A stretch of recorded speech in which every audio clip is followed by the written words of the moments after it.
Hello everyone, this is Cynthia from HR by Namtique, and today we're continuing our series of Answer the Interview Question. And today's interview question is, what is your greatest weakness? So, when preparing a strong response to this question, what is your greatest weakness during your interview, you need to base your answer on first and foremost, honesty, then respect for the employer, lessons learned, and your current approach for better outcomes. So, how do you answer the question, what is your greatest weakness, and still respect the employer? You do that by not trying to use a positive as a weakness. And I know that in the past, probably everyone who is listening to my voice right now has been told that you should take a positive, such as being a perfectionist or being a workaholic, and turn them into a weakness somehow. And you would do that by saying, I'm a perfectionist, which sometimes makes it difficult for others to live up to my standard, or I'm a workaholic, therefore I don't have great work-life balance and I need to improve upon that.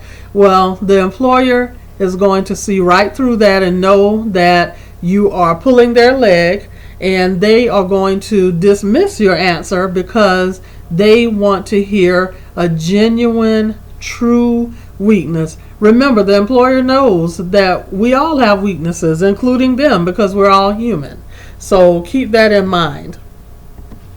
So how do you craft an answer that is acceptable? What you want to do first is think about times when former employers or coworkers or friends have told you what they thought your greatest weakness was. And we've all had those difficult conversations with someone in our life. And you need to just think about the past experiences that made people feel that way about you, and what sort of outcomes you experienced when you exhibited that area that maybe you could improve upon. Acknowledge that it is your weakness and that you could make some improvements in that area, and then move right along to talking about your current approach.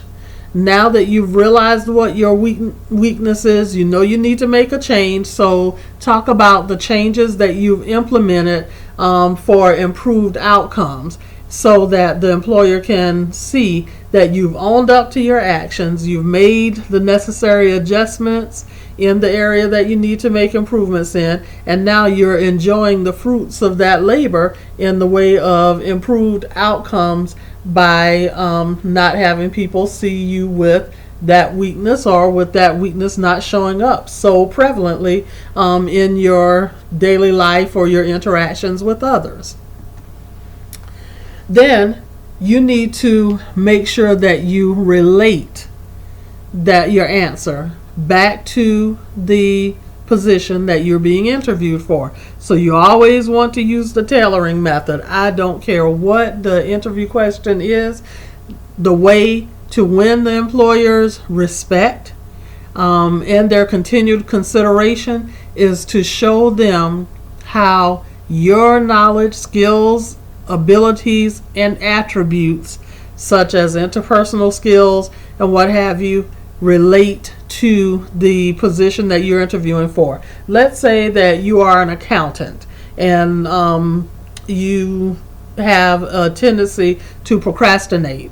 You could share with the interviewer that you used to procrastinate in getting things done. However, you notice that in procrastinating, even though you may work well under pressure, like a lot of us do, that you still realized that by putting yourself under that undue pressure, that you tended to make mistakes that you would not otherwise make, and you don't tend to submit your highest quality of work when you procrastinate and put yourself under that undue pressure. And you can tell them that you have made changes such as setting reminders in your on your email calendar, on your cell phone, on your smartwatch, or what have you, to help you to remember about tasks and projects that are coming due, and that you add an extra layer of anti-procrastination into your schedule by setting the reminders a day or two before the task or project is due to be submitted.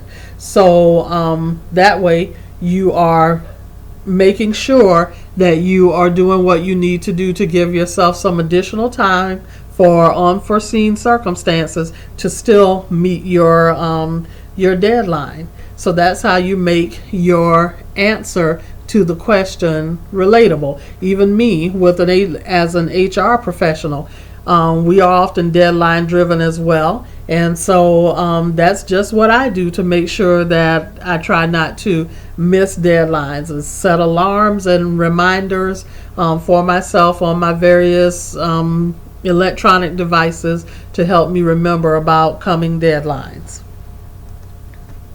So, as usual, if you have any questions or comments, make sure to visit me at my blog site, which is namtique.com. It's on the screen there for you, NNAMTIQUE, and leave me a comment or a question, and I promise you that someone will get back to you within 24 hours with a response to your question or comment. So until the next time, successful career searching to you, and I hope you have a great day.